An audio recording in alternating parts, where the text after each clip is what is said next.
Welcome back to the Fourth and Gold NFL podcast. We are in the middle of the franchise tagging period. We're a week closer to free agency.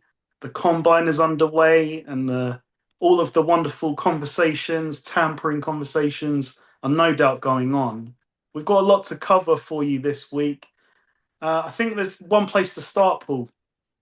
Franchise tag. The first player has been tagged, and it is Kyle Pitts. Atlanta have placed the tag on tight end Kyle Pitts. I don't know the number for certain, but the tag is around 15 to 16 million, which is quite high.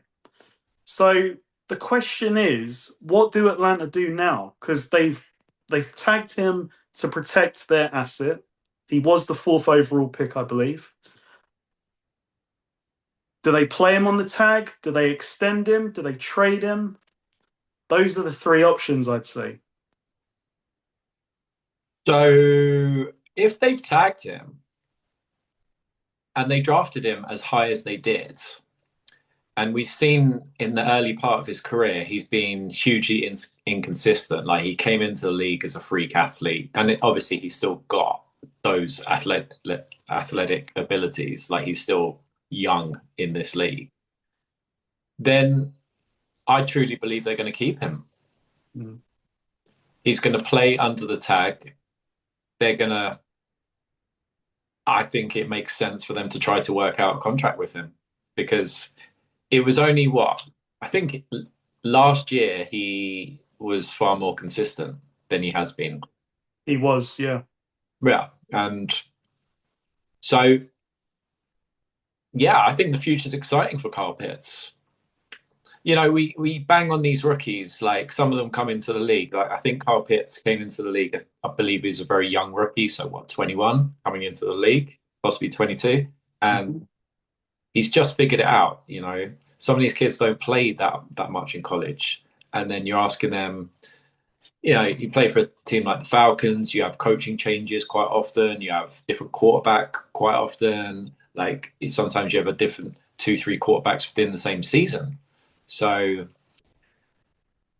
yeah, I would fully expect them to keep him, play him, work out an extension. But we will see, you know, it's the Falcons. So this is the team that, you know, drafted a quarterback when they had a quarter when they'd already just paid a quarterback. So, you know, and like draft and made a trade for 2 edge rushers to fix the problem. And yeah, so they're not conventional, the Falcons. So we'll see what they do. But if it were me, I would keep him, play him, try to work out an extension, protect your asset that you drafted. Yeah, I mean, I have to agree. I think at the very minimum, you let him play on the tag because, as you said, not every rookie hits the ground running. It's not his fault that he was drafted, you know, as high as he was. And I do think that if you remove that title from him, you know, top 5 pick, he played well last year. Like you know, it's not top 5 play. That's what I mean. But it's good play. And let's face it, like the quarterback production isn't that great in Atlanta, or it wasn't last year. So it depends what he wants, though, long term. Like as I was saying with Kenneth Walker last week, I feel like sometimes with the tag, the agents kind of set that as the floor. So to commit to a multi-year deal with Pitts at 15, 16 million per year, that's tough. So why not let's play on the tag. That's a good contract year for Pitts. Mm. Bet on yourself, and if he produces again this year, it's a no-brainer. You definitely extend him. But you know, other side of the coin is it's a strong commitment to make for someone that hasn't just, you know, lit it up, let's say. Yeah, he was, from what I remember, criticized.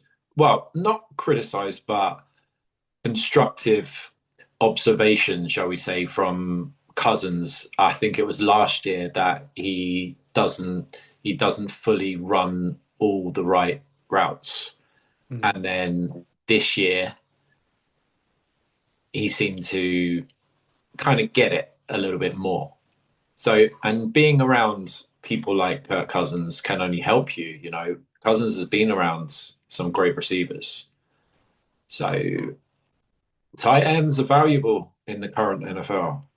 You know, Yeah. gone are the days like a tight end blocks and then occasionally gets let loose in the open field to make a catch. Tight ends are some of the you don't have to be like a big body like blocking tight end. Some of these are split out wide, you know, and they're tight end only by definition on the depth chart. They are actually running routes like a receiver.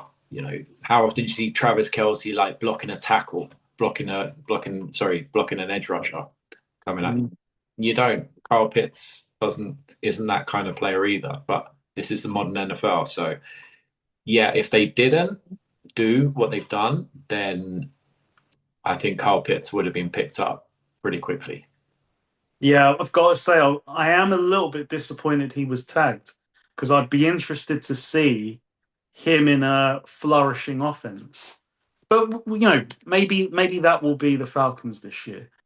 But one thing's for certain, he is a mismatch. Like if he can polish those things in his game, like you said, with the route running and just the fundamentals, this still could be a big star at tight end. Yeah, for sure.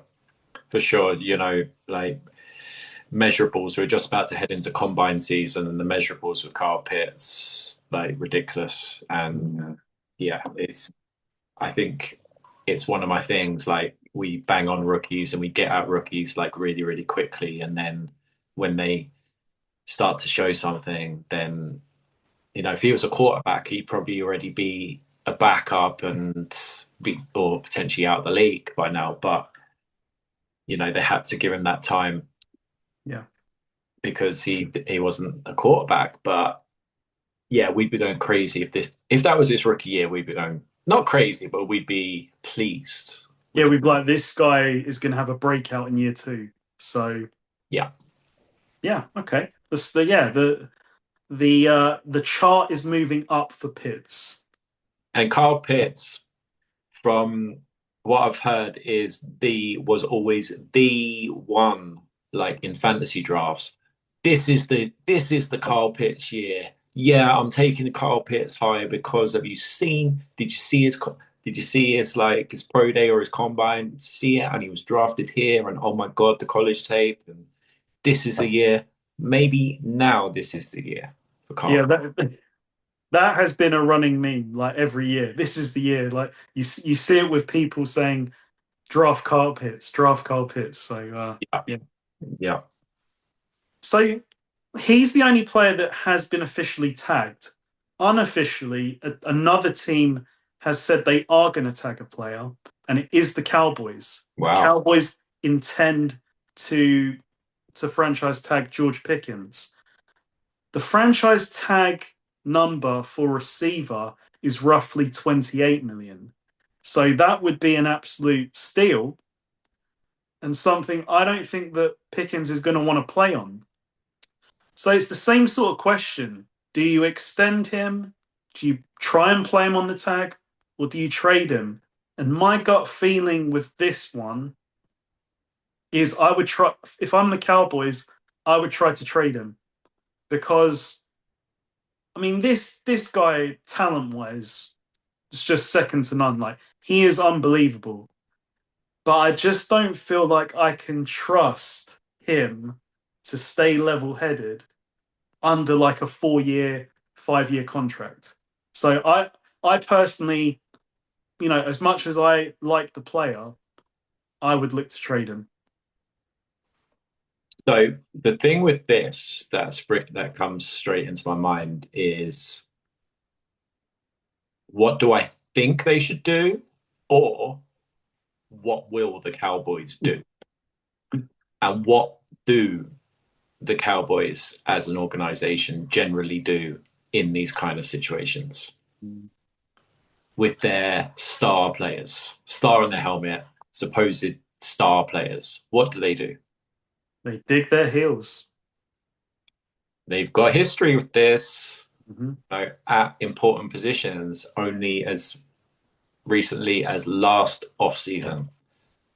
And who is Pickens's agent? Oh, David Mulugeta, Parsons' agent. does Jerry know his name now or have his phone number or Wow. want to talk to him? You Wow. better. Well, it comes back to the thing. The Cowboys will be the Cowboys. They will create headlines, right or wrong. And yeah, so that's what the Cowboys will probably do because that's who they are. But what do I think they should do? I had the pleasure and sometimes like pain of watching and trying to support George Pickens as a player on my team for a few years. Yeah, the talent is there. The character is there sometimes, and sometimes it is not. Um, if they trade him, would they make a return on investment from the trade with the Steelers? Yes, I believe they would.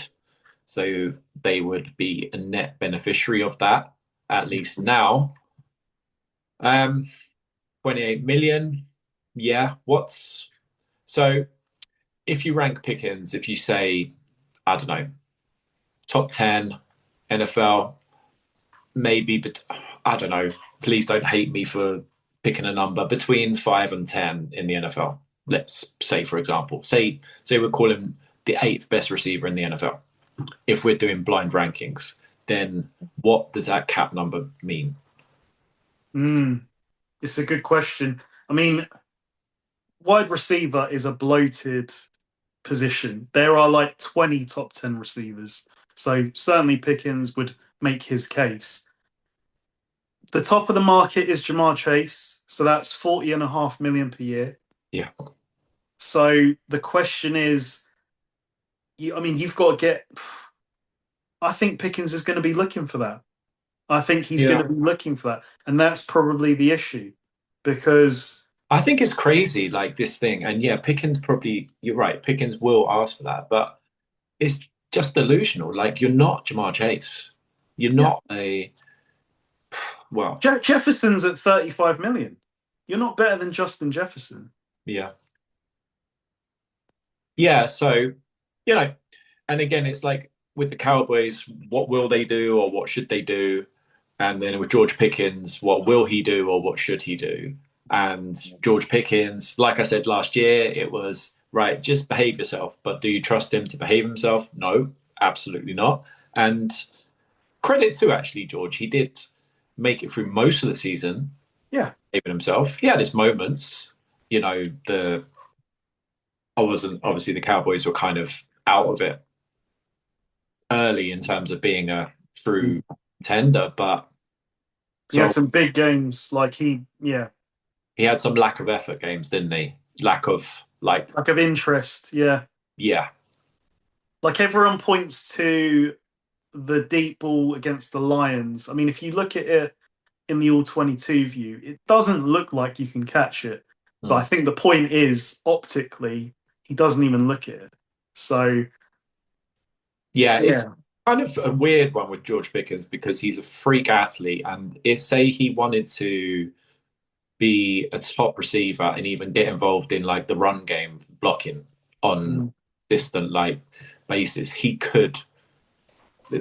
There could potentially be everything, but he had it at Georgia, he had it in Pittsburgh, and he had flashes of it on the Cowboys in a year where he knew I'm going to be a free agent. So paying him, I think, is a fully risky gamble.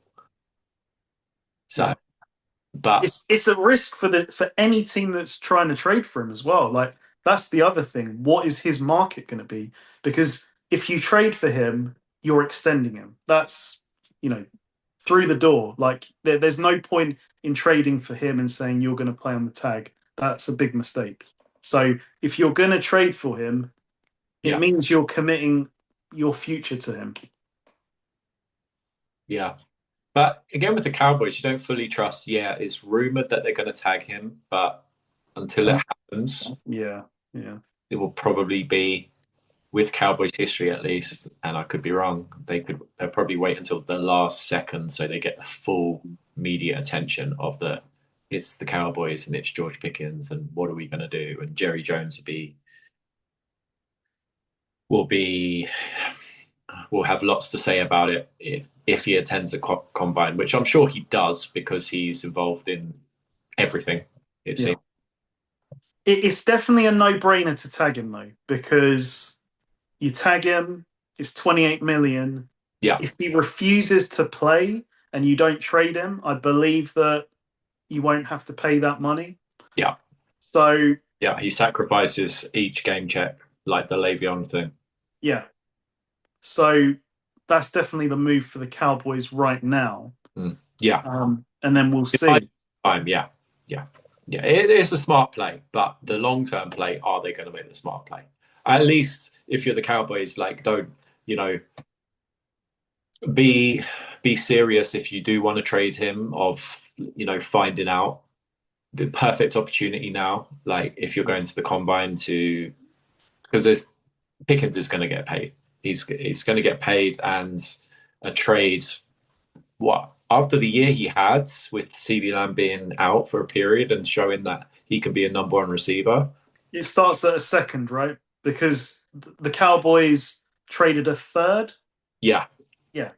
So I think ask for a first. Yeah. I don't think it's as delusional as your Mac Jones take to say that right. It starts at a 1. We want a 1. We want a first. Mm-hmm. And say they get a high second. I think you could get a second for George Pickens. You could, for sure. But yeah, it's going to be that you need to speak to George Pickens. You need to speak to George. You need to speak to the agent, and everyone needs to learn the agent's name and his phone number and get a deal worked out before trading for him, because he is temperamental. I mean, this is the guy who did not turn up to. The truth fully hasn't come out about what truly happened in Pittsburgh, and I don't think it ever will come out with these players, George Pickens and Antonio Brown, but it was proven because he was not there for the Christmas Day game against the Chiefs. He just was not there. He just turned up late. And so, yeah, risky paying him big money. Yeah, too risky for me. And just a side note, one of our viewers this week commented about that Mac Jones discussion and said, and I'd have to check this, but they said that if the Niners hold on to Mac Jones until next year and lose him in free agency, the Niners get a third-round compensatory pick. So my argument strengthens. Yeah, these teams, Baltimore and New England back in the day were the kings of losing players in free agency and getting the comp picks and turning those comp picks and kind of double dipping. So not having to pay the guys, they're on the kind of decline in their careers anyway, and then loading up the roster with cheap draft picks, and we go again. So yeah, I don't know how that formula works. So it's a net. So I believe it's a net of how many players do you lose in free agency versus how many you sign. So, I think that's basically the formula. Yeah, it's nothing to do with. Isn't it something to do with? Yeah, it's something to do with the salary cap that they earn on the team that they go, or something like that. Because Dan Moore with the Steelers, the crazy contract the Titans gave, resulted in him being worth a third. And it was because he got paid $20 million. Yeah, he got massive, didn't he? Yeah. Yeah, because he was a below average NFL star and got paid $20 million. But he's a left tackle in the NFL. Premium position. Yeah. Okay. So I'm gonna pivot us back to the Falcons. So again, some interesting news this week. the Falcons intend to release Kirk Cousins. Hasn't happened yet, so it's not official until it's official. But they've made it known that's the plan. And I've got to say, looking at his contract, I don't understand it. Looking at the Falcons' quarterback situation, I don't understand it. He's counting 25 million basically against the cap, but if they release him, it's a dead cap charge of 35 million. So they actually cost themselves an extra 10 million against the cap. Okay, they could be flexible, they could spread it over 2 years, but why would you want to do that? And then they have to go and pay another backup because Penix isn't going to start the season. So I'm almost like questioning why not just hold on to Cousins? He played pretty well, serviceably at the end of last year. Why not just keep him around? Unless they really are just that intent on making a clean start. It seems odd to me, though. Yeah, I did hear Florio talk about this, and he said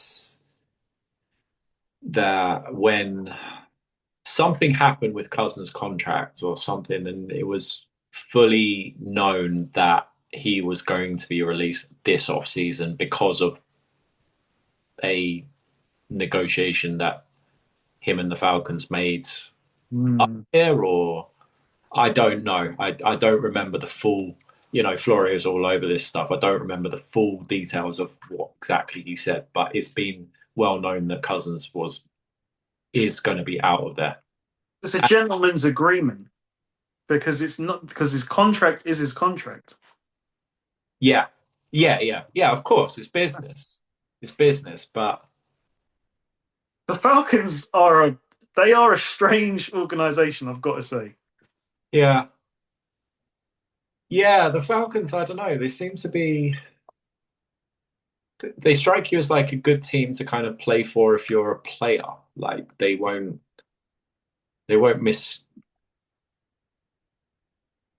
seem to mistreat their players. I don't know. And Arthur Blank seems like a good owner that's involved, that attends the game days. It seems and apparently it's the cheapest stadium in the NFL for match day entertainment. You're kind of, your things to enjoy the game. Good for them. Yeah, I don't know. I don't know, but the Cousins was, from what I was told, Cousins was always going to be released now. And now the interesting thing is, where does he go? Like, exactly. When you saw Cousins at the draft as well, sorry, not at the draft, at the Super Bowl, like, he's reminding everybody, I'm here, I'm available, come talk to me. Yeah, I'm going to be a free agent. Cousins is a businessman. But not to just call him, he's he's a very good NFL quarterback, or has been, and quarterbacks are rare.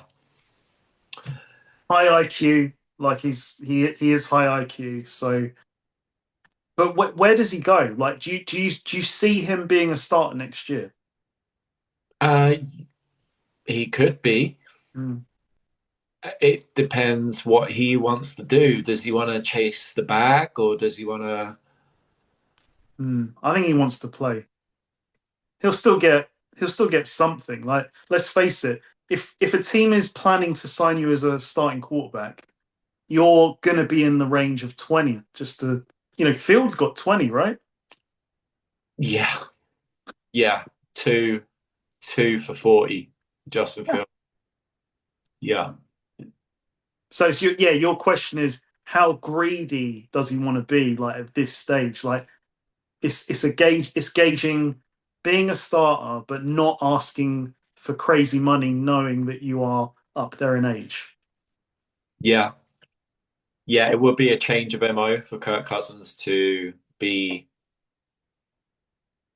A credit to him, he's made a significant amount of money in his career, and well played to him for going back in the day to the old Redskins, like how he played the franchise tag and bet on himself, and then truly got paid and did the free. Bet on himself twice.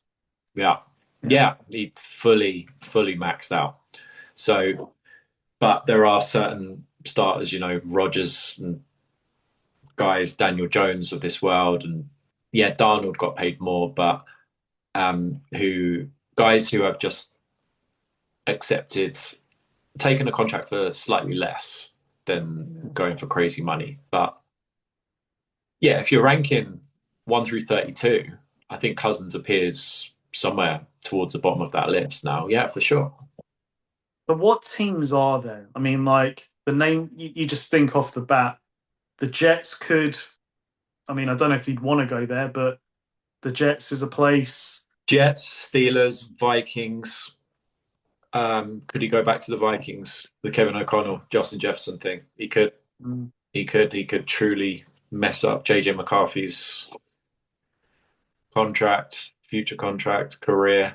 Well, we will get to the Vikings next because I've got an interesting story for you on them. Could he ever be joined up with?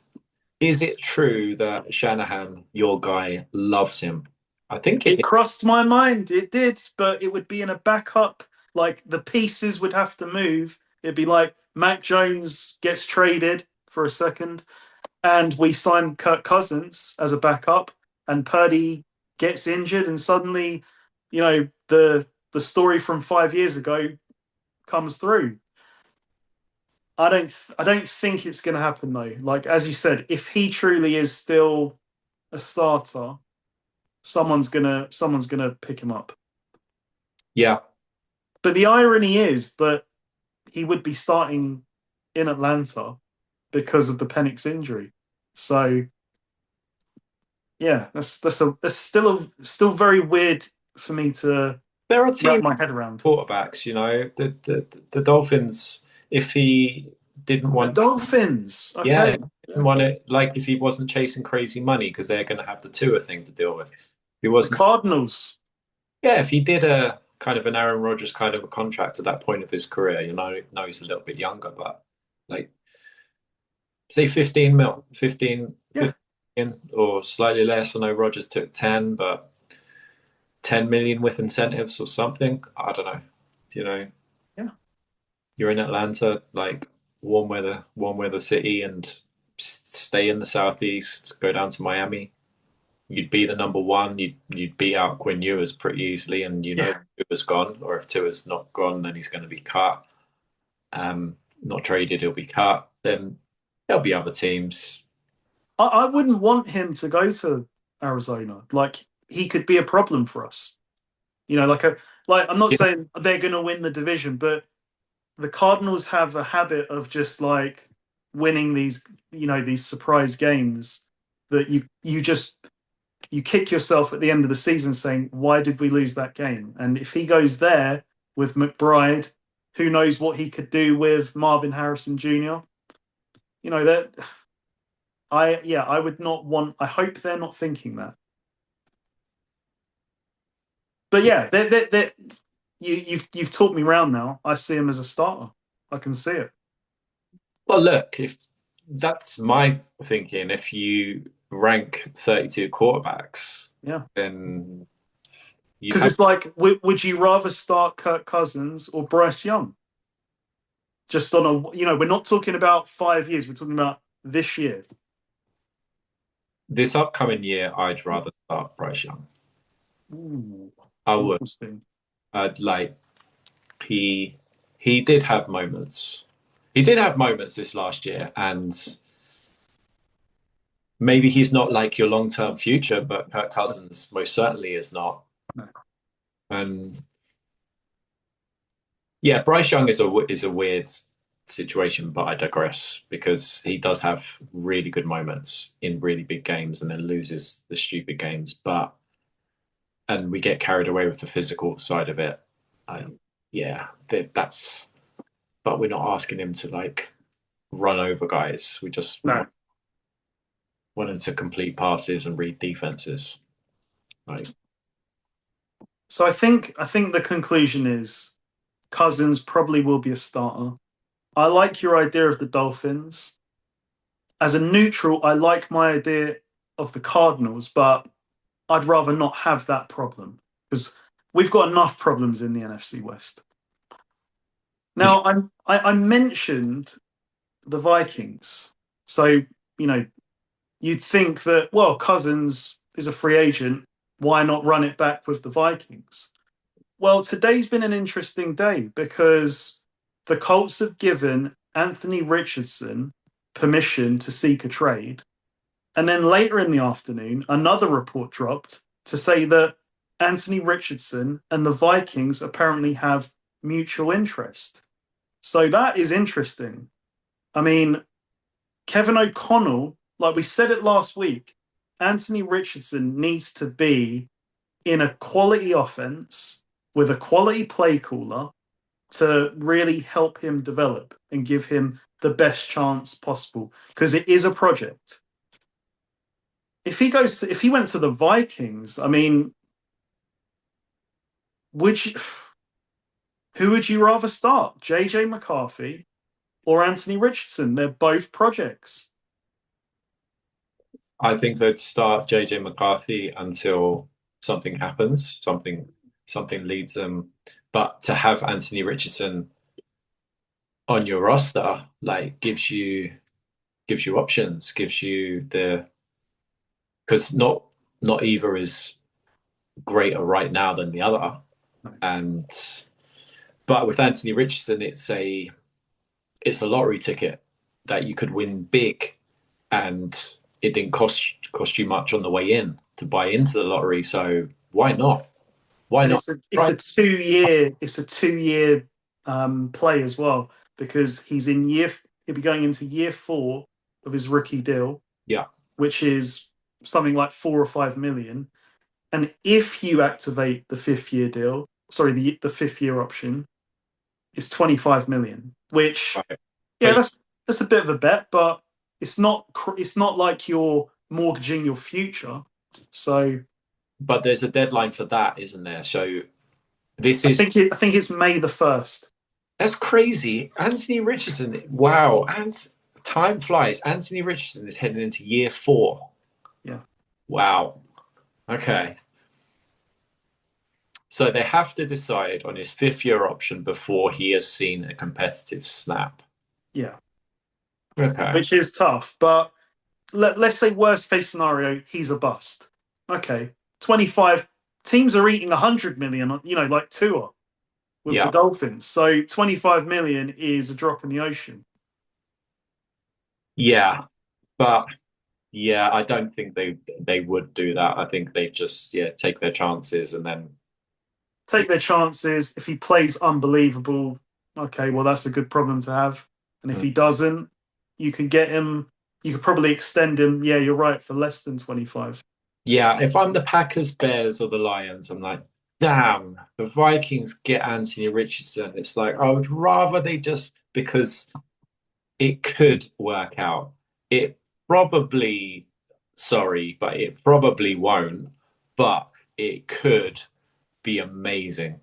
And it's definitely more of if I'm like I said, a fan of one of those teams, I'm more concerned about that than I am about them going and re-signing Carson Wentz, for example, or going and getting Mariota or another you know just a backup, just a journeyman backup at this point, because yeah, that could be a problem if it works out.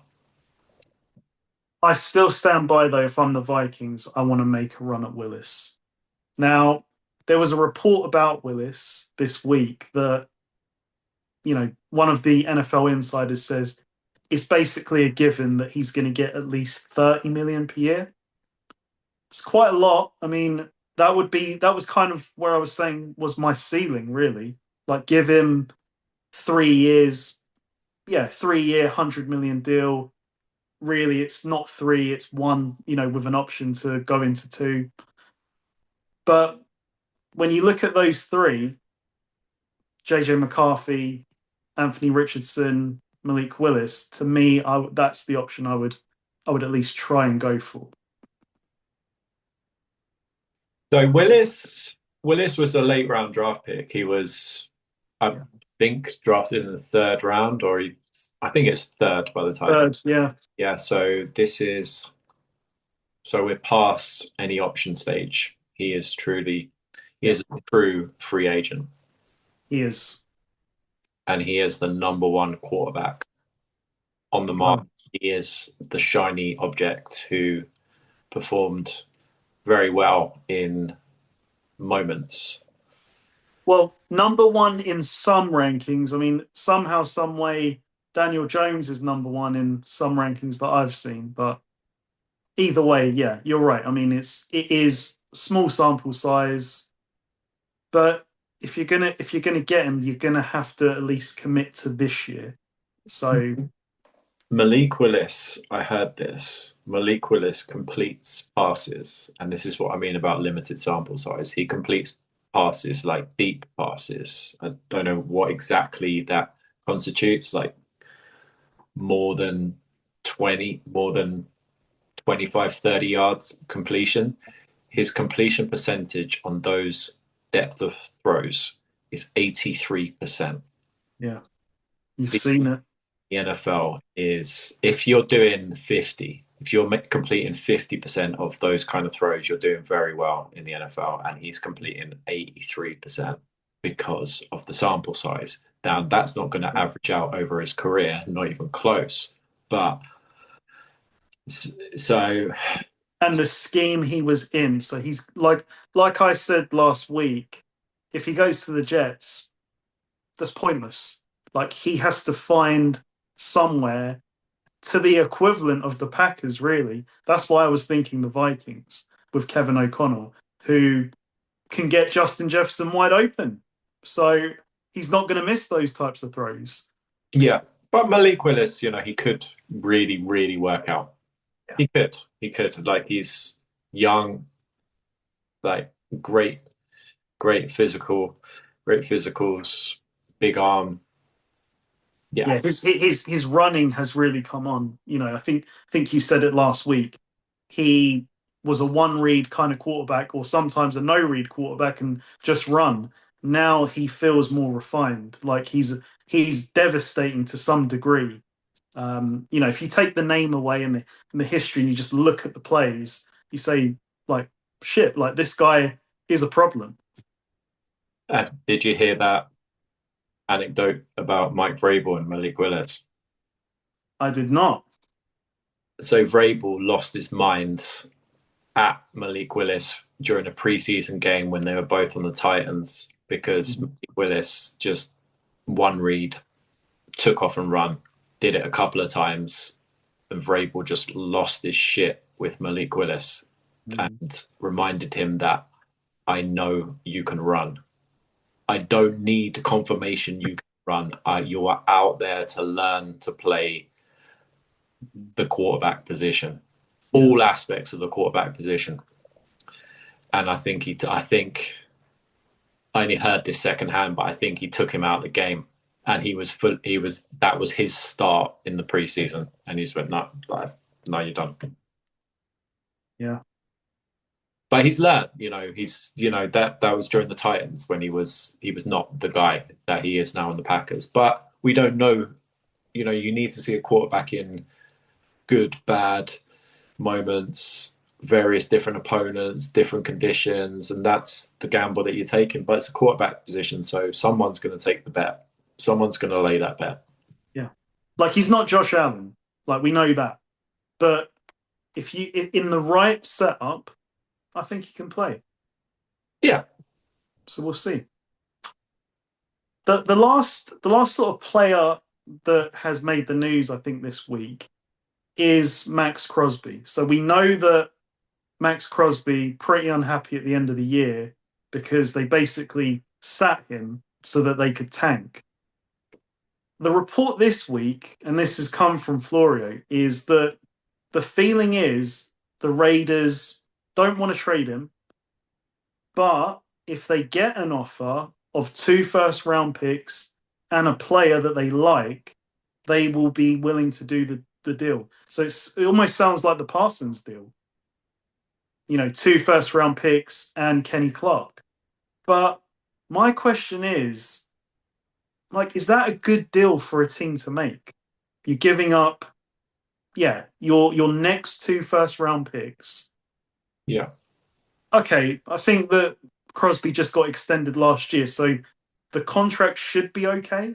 I don't know if he would want a re-up, but he's got 4 years left on his current deal. Yeah. But I'm sort of searching for a team like who's going to make this move where we're going to give up 2 first round picks and a starter. What's really going on with this Maxx Crosby thing? Like, yeah, we've heard. So you hear, because what I'm interested in is what's actually happened. Not like, oh yeah, he wants to be traded, and this is what the Raiders want. Okay, okay, okay. That's like the price or the speculation about like what's going to happen. My question is, what did happen to lead to this point? Because Maxx Crosby now, like from me on the outside, and I don't know a great deal about Raiders football, sorry. But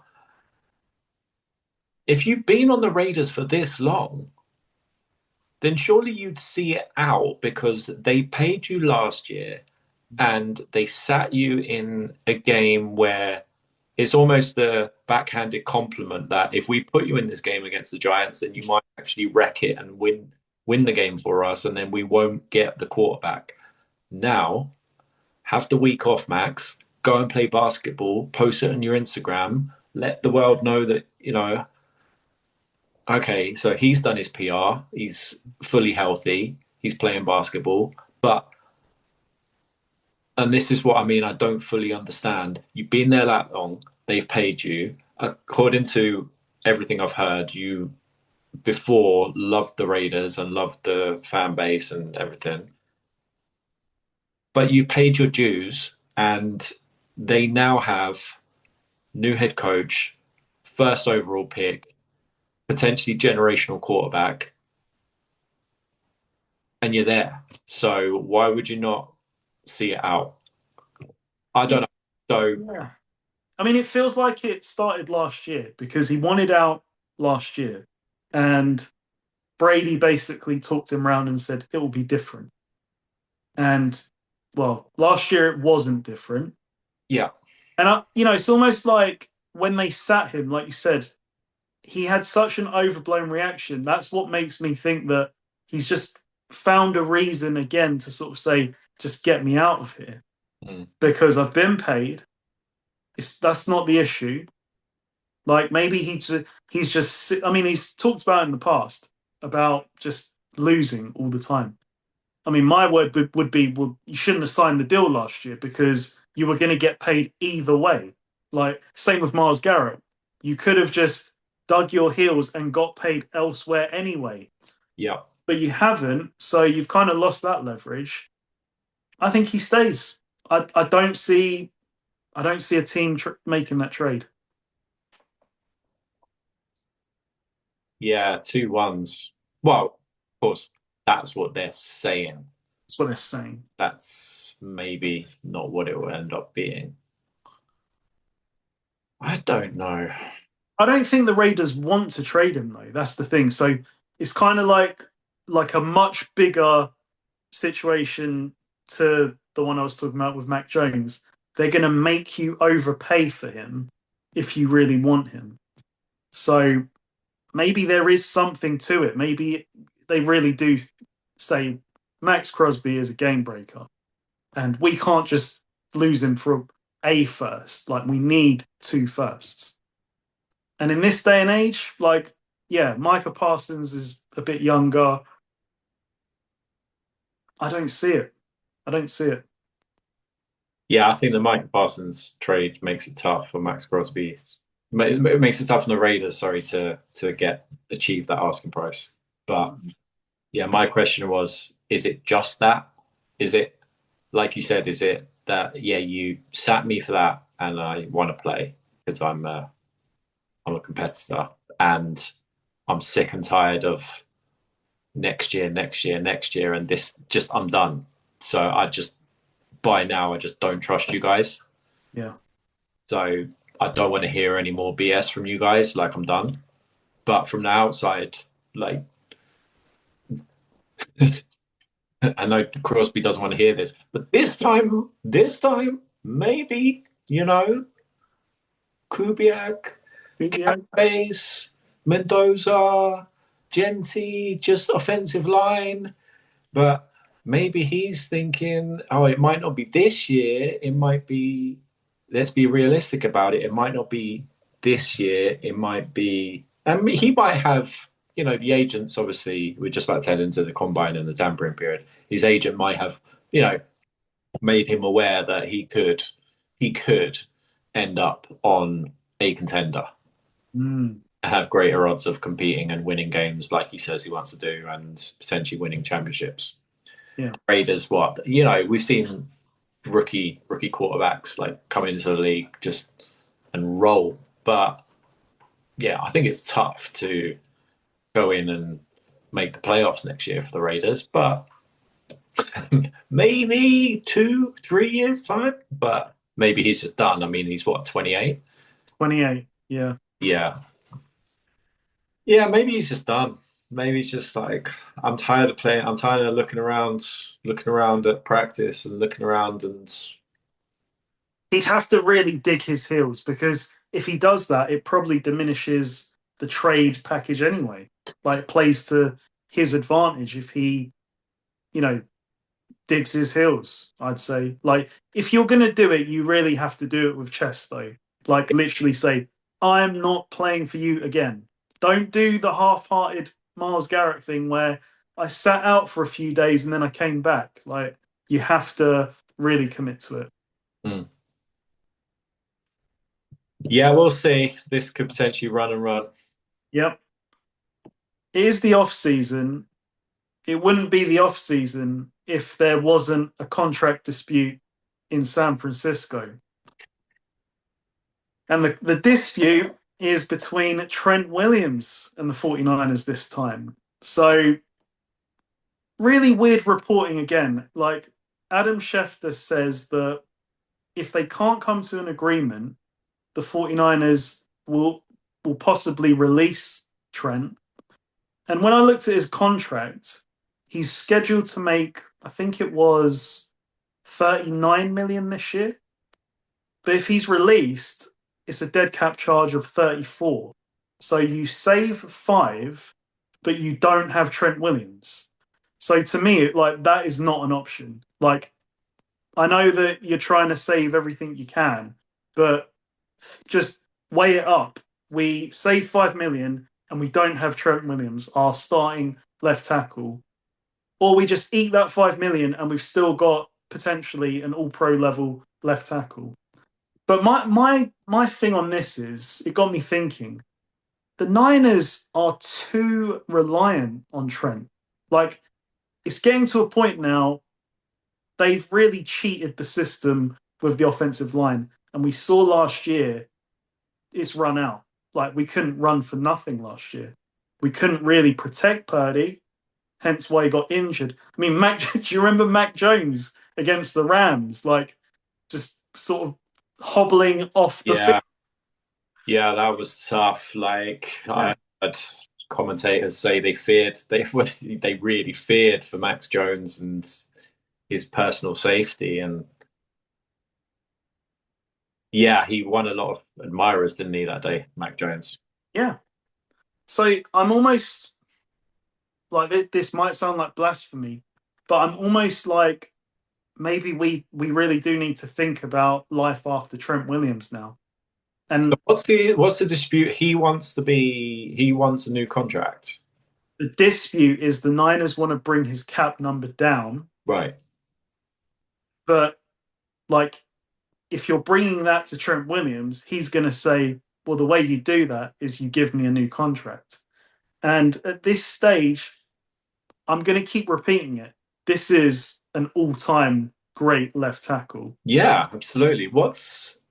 So how old is Trent Williams? He's 37. Okay. So you really... What's the highest paid left tackle in the NFL? Probably him.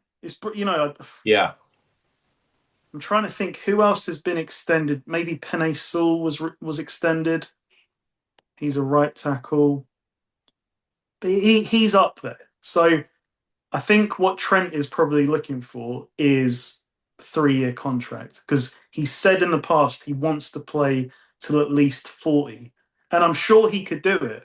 But with the Niners, we've kind of been here before, right? We just dig our heels. Okay, we'll just pay you. And then the next one comes along, we dig our heels. Oh, we'll just pay you. What's the So dead cap on the Niners? dead cap. Yeah, what's the dead cap this year? That's a So I know that's a the good cap space question. is okay. Cap space is good, yeah. Yeah. It could change though because they're planning to release Ayuk, and unless his contract is to be updated, right now we're eating 30 million dead cap for him. That's why if I'm Trent Williams, that's what I'm seeing is like the Ayuk thing. Like, well, you guys like throw around money Yeah. to players like Ayuk, and yeah, I know he was playing very well at the time, but It was a bad deal. We know that. it wasn't the thing with the Ayuk deal is it was I don't think it was a bad deal in for a team that passes the ball. Say if Ayuk was on the Rams or like a pass happy offense. But on the Niners, like the year that he got extended, what Yeah, we were still run first. Like last year we were a passing offense. But I don't know, even still, like he was gonna be made like sixth highest paid. And as good as he is, I don't think he's that good. yeah, but Trent Williams is Trent one Williams is that good he though. That's is the thing. he is a true star who has proved it year after year. So yeah, just if he can produce and on last year he still can produce, then Would you do it? Would if you had Trent and he said, "Give me a 3-year contract," would you do it? yeah, because you probably bring down the average cap. You will. You will. Yeah. So bring down the cap number and he wants to be paid till 40. You could probably work out a deal. I don't know. I don't. The final year is always a phony year. So Yeah. really, it's like, yeah, here's 3 years, but you're guaranteed money's out after two. Look, if you do lose Trent, You then better have a plan, I tell you. jeez, Brock Purdy is like, But they need to use this to like. Let's say that I'm sure they'll come to an agreement. They now need to focus on the rest of the line. Like it's yeah, gone on for too long now. yeah, yeah. I know. You would know way more about this. The only one that I can remember that they went really high on was McGlinchey, who did not work out. No, But exactly. and yeah, you told me last draft. Yeah, we don't do well drafting offensive line this high Nope. because I was saying in the previous draft to you, yeah, go and get the. Can't remember what offensive lineman it was, and they said they're not going to do that. Trust me, they don't trust themselves after previous times getting burnt. Yeah. But yeah, if you do the unthinkable, Trent Williams, yeah, like you said, you better have a damn plan. Yeah. Run first team. One elite offensive lineman, not a lot else. No. Like a lot of people are high on the right guard Pooney. I haven't looked at him in enough detail to really say one way or the other. But I know Trent is damn good. So like the thought that we would release him just to save 5 million is ludicrous. Yeah, the highest rated left tackle heading into free agency is a guy on the Packers. I forget his name, and he's not a great. He's kind of a middle of the pack tackle, and he's going to get paid. So if he's the best that's out there, and you've got the best on your roster, then just try and figure it out. Yeah, I'm sure they will. Like, there's just going to be a bit of dancing first. Yeah. So from one player wanting to be paid to another, JSN, the rising star, said this week he wants to be highest paid receiver. it kind of links to the conversation we were having about Pickens. Should he be made highest paid? Because again, like I know he's had a great year, but you're not Jamar Chase, you're not Justin Jefferson, and there's no disgrace in that. You can, you're still damn good, but Yeah, what's his situation? So Smith-Njigba.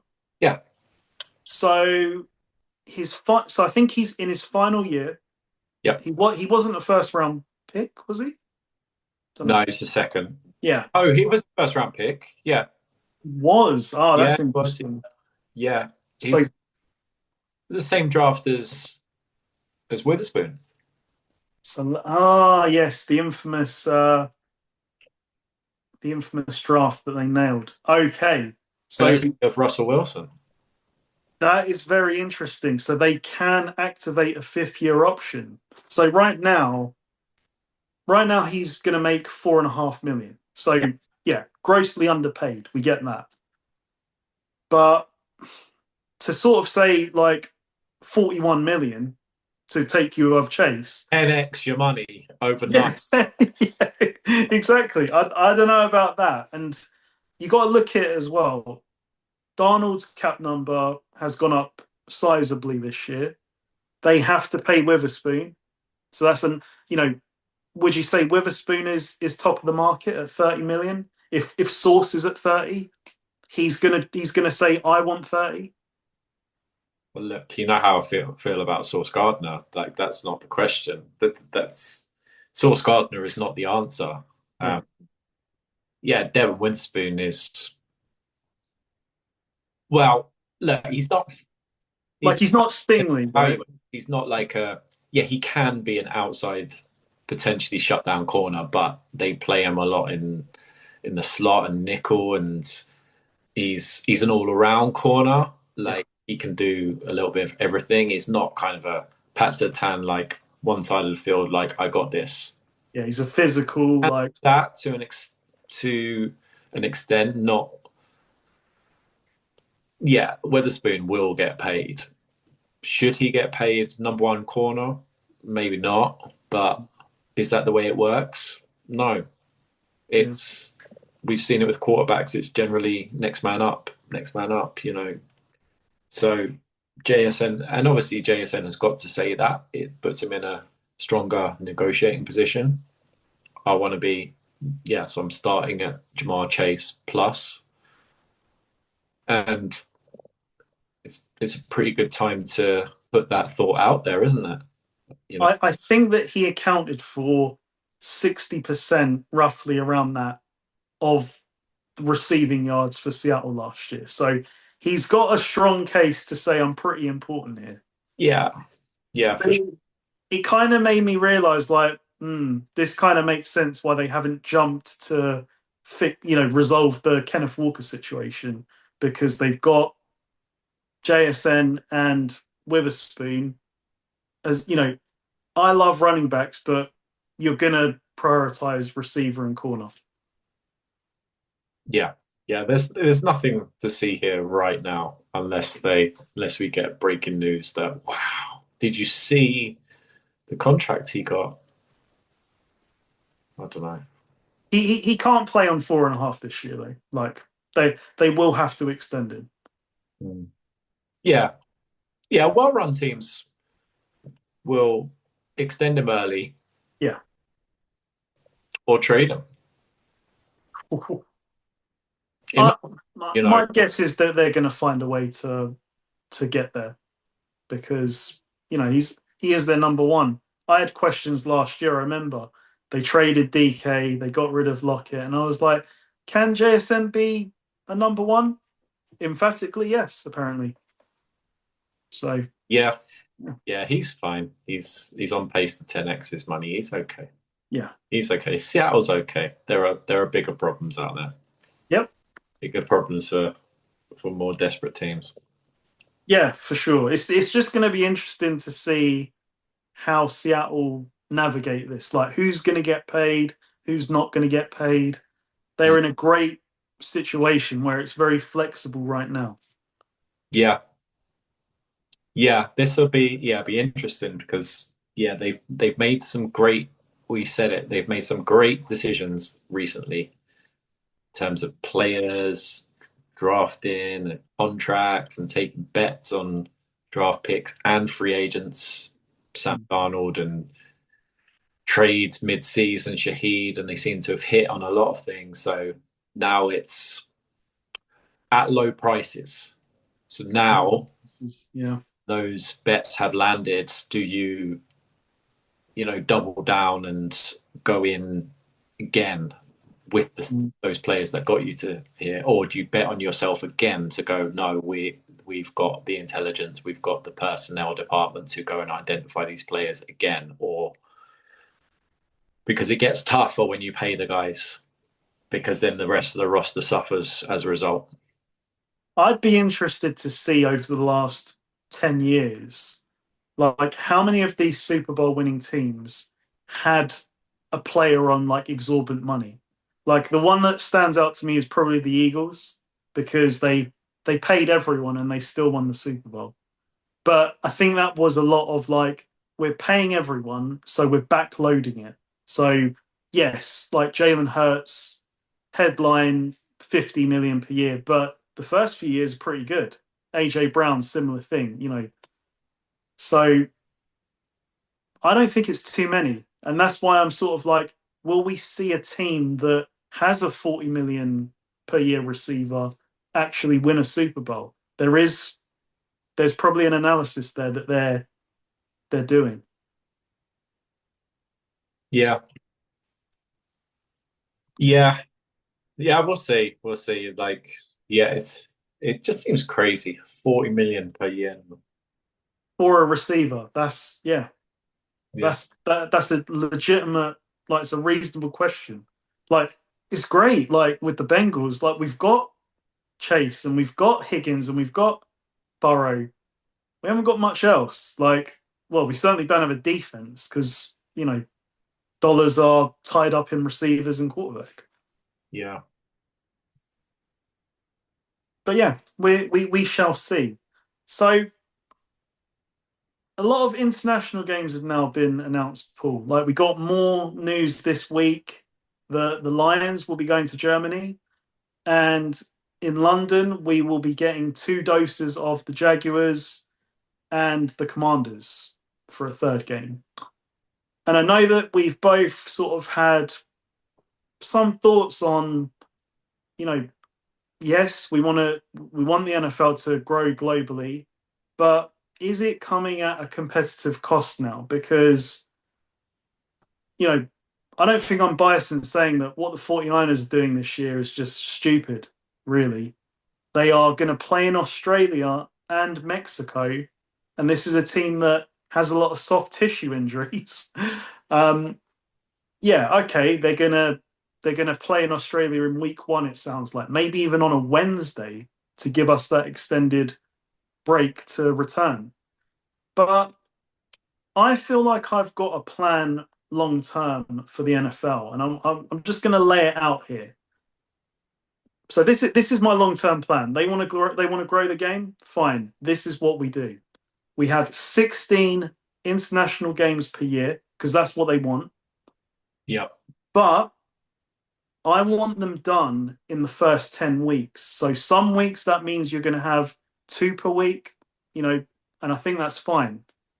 But the most important thing is that these games are inter-conference, all of them. They have to be AFC versus NFC. I don't want any tiebreakers, divisional or conference, involved in these games because I just don't think it's good for the competition.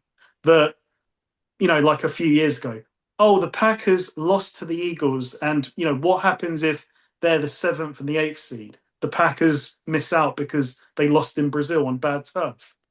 No, no. And one thing you said earlier today to me, every team has to just play one game and not have these situations like we're going to have this year where the Jaguars are playing 2. And it was funny because I was under the impression that, well, that hasn't really worked out for them. But when I looked at it, It actually has. It is actually a competitive advantage because every time the Jaguars have played two games, they've won that second game. And the Vikings last year had two similar games. They played in Ireland and then in London. They won that second game. So it's another competitive advantage in itself. So my rules, my keys to global growth and fair competition: 16 games, all of them done in the first 10 weeks, AFC versus NFC games only, and all of the harsh travel comes in the first month. If you're playing in Australia, you're playing in week one. So every team has 16 games. Every team has an international game, non-negotiable. Okay. Non-negotiable. Yeah, and I love the interconference. I hate this.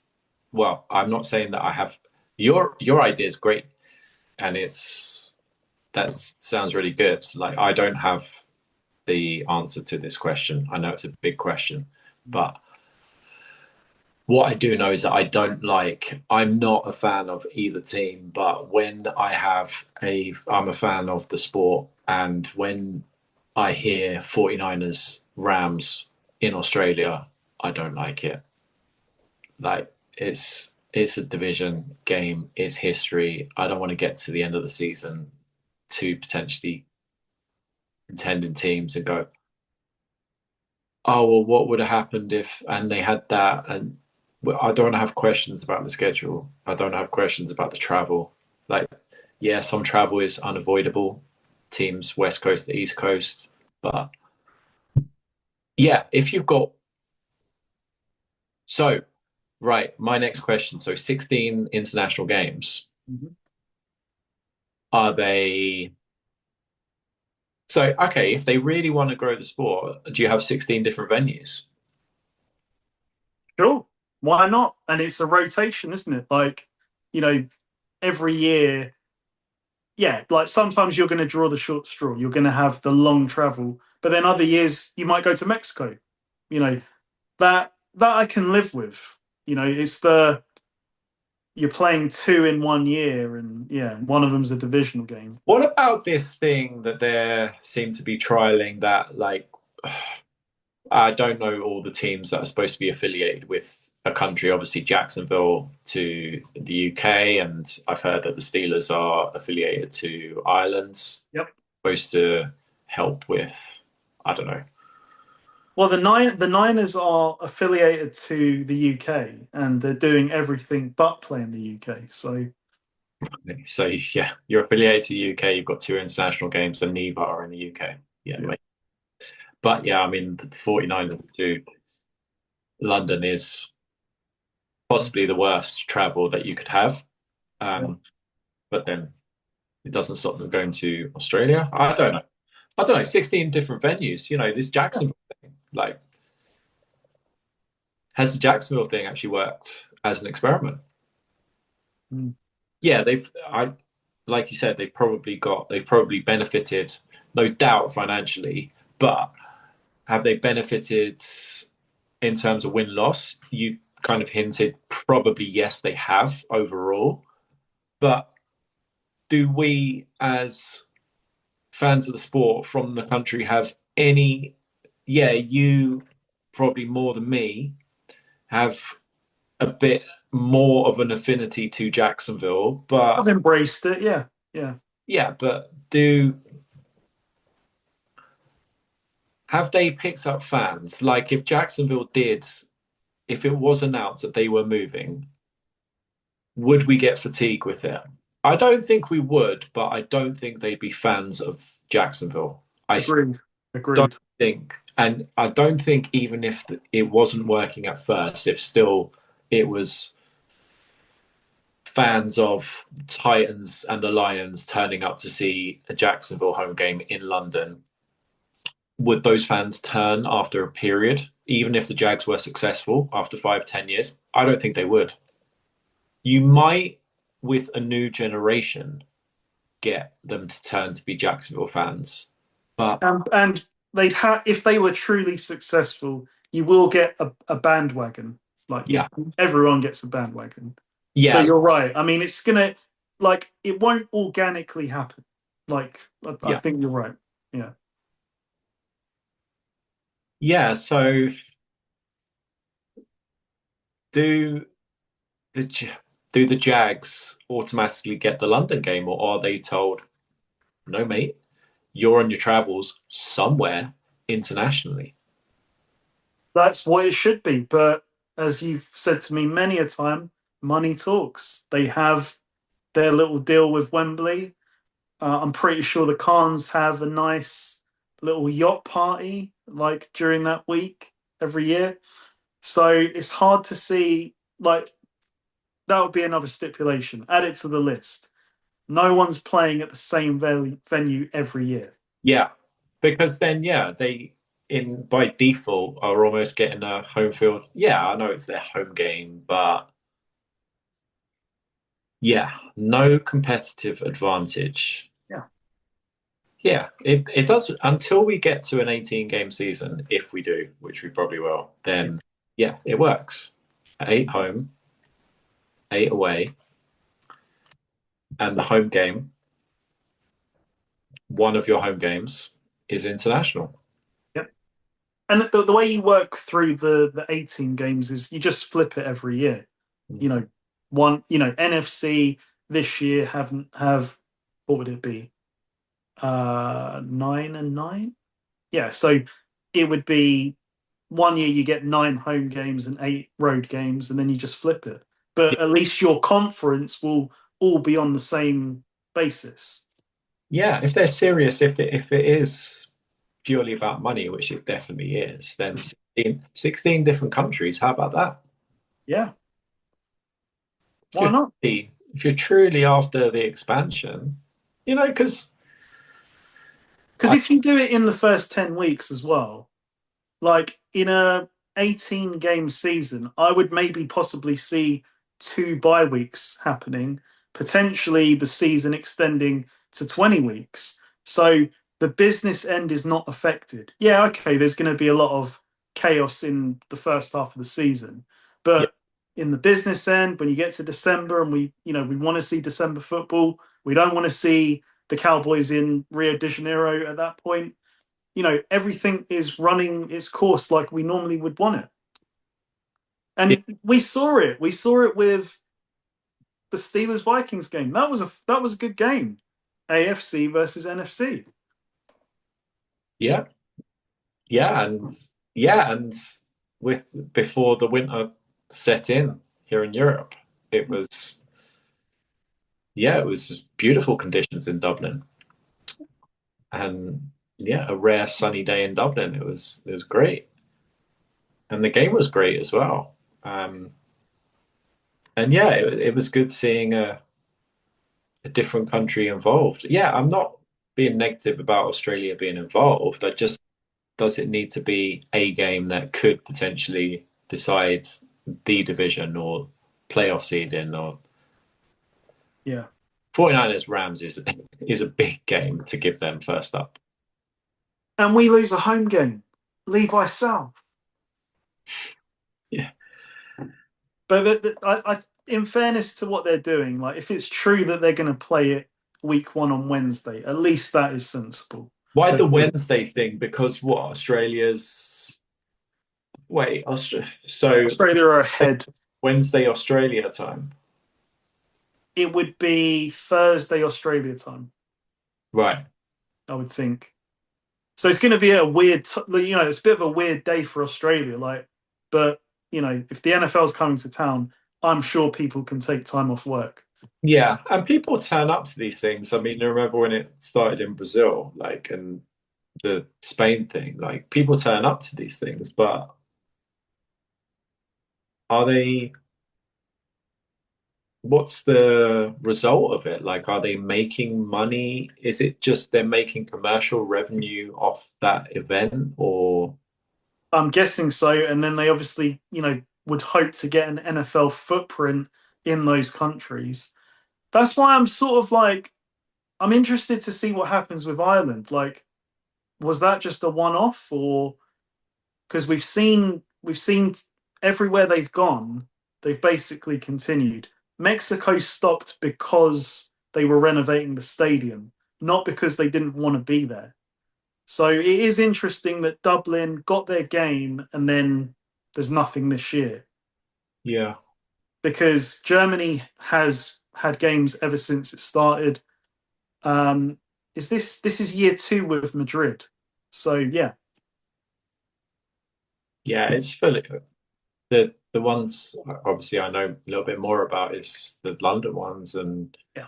yeah, Tottenham, the guy the guy now, Daniel Levy, who's now left Tottenham, was, very apparently astute, commercially minded, and was had made a deal with the NFL Hmm.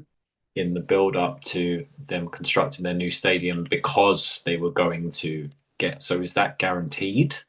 Is the Spurs thing's guaranteed, isn't it? It was a yeah, and I don't know how long the contract was, but I feel like it was a long, sort of like maybe 20-year partnership.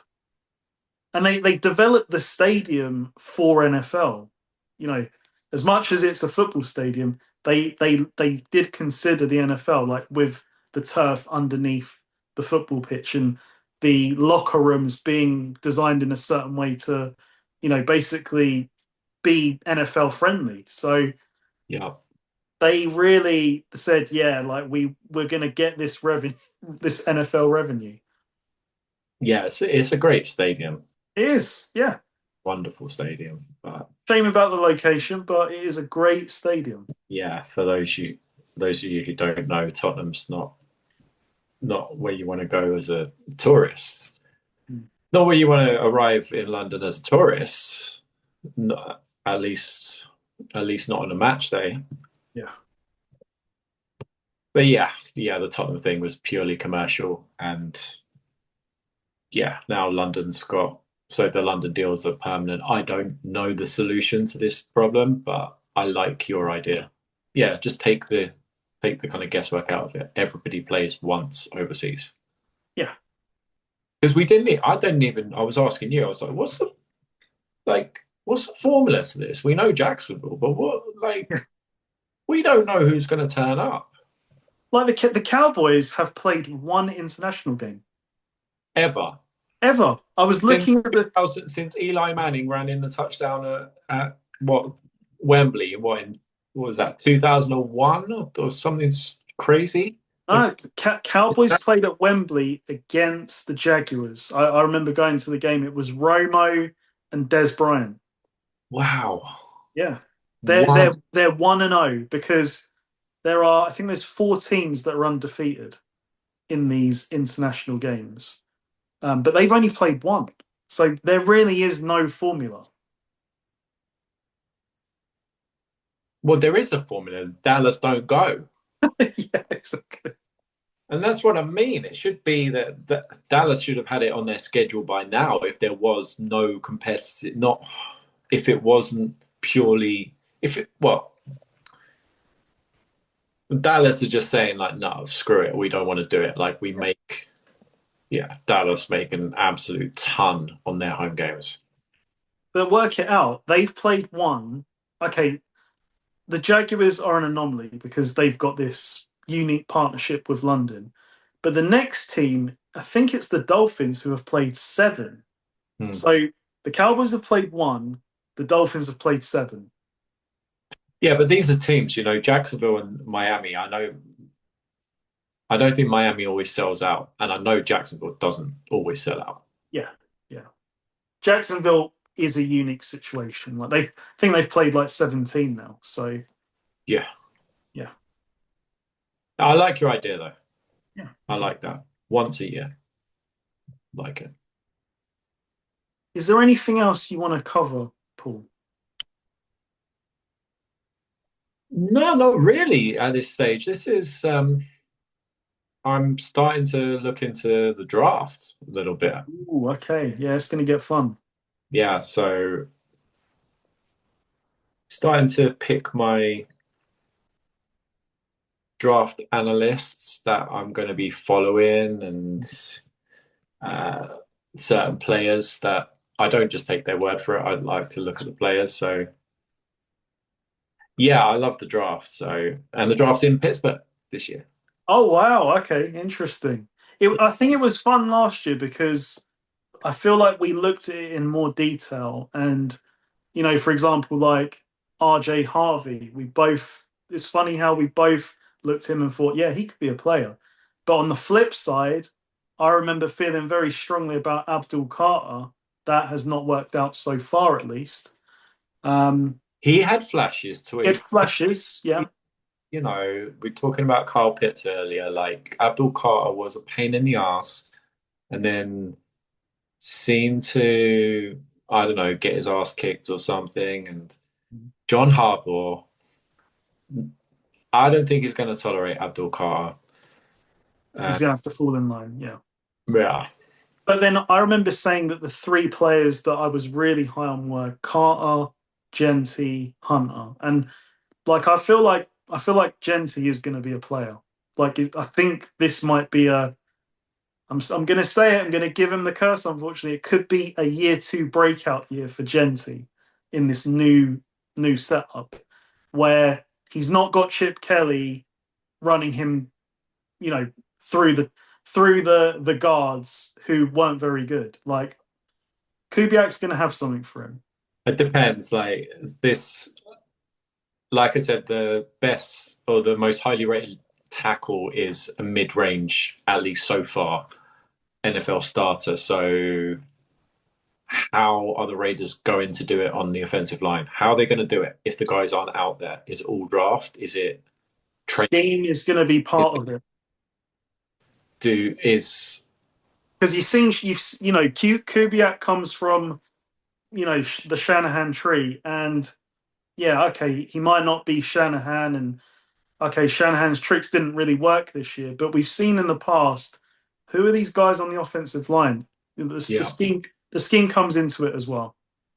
yeah, Play action away from the rush, and all sorts of little tricks like that they can they yeah. I can think run. you need to see what the Raiders roster looks like before you make any bold predictions about it Yeah, after the nightmare that was last year. it was a nightmare in fairness, but again, like I think he out of the three, he probably showed more. Well, no, Hunter definitely had the most out of those three. It's just he got injured. Travis Hunter's going to be playing corner full time. I read that, and I still don't get this situation. Maybe they feel like they've got the offense though because Brian Thomas Jr., Myers, Parker Washington. Where does Hunter fit into that mold? It's you be a corner and have a cameo role at receiver Yeah, maybe. yeah. Why not? Why announce it anyway? Why Yeah. why do you need to tell teams what you're going to do? You don't. Like you can I don't know how can you line him up at two positions on the depth chart or line him Yeah, up? I think you can. Yeah. So Maybe not as starter. Maybe it's like corner one, wide receiver three or four, something like that. yeah. I don't think they need to worry about that at this stage. No, But no. maybe in terms of his progression and what meetings he attends and how he practices, but that's on them. We as fans don't really need to know it. Maybe In February. yeah, the Jags fans might want to hear more about their team, but yeah, that's for your training. That's for your off-season programs and stuff.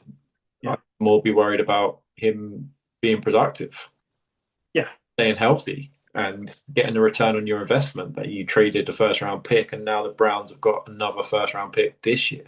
Mm, yeah. So if I was the Jags, I'd be worried about it working out long term, not worried about he's a corner or a receiver. Yeah, he probably is a corner, and then, like you said, occasional snaps at receiver. That makes sense. It's But going to be interesting because I feel like when I've well, when I've seen him, he's a better receiver, and but it plays to their need. This is where this thing is dicey because you end up just confusing the player. Everyone else is just mastering their craft at one. How can you possibly do two? But yeah, we'll see. We'll see. Yeah. Before we go, Don't you think though, like I'm not claiming to know about this, but if you were gonna be one in terms of learning to play a position, I think you need to learn to play corner at the NFL level.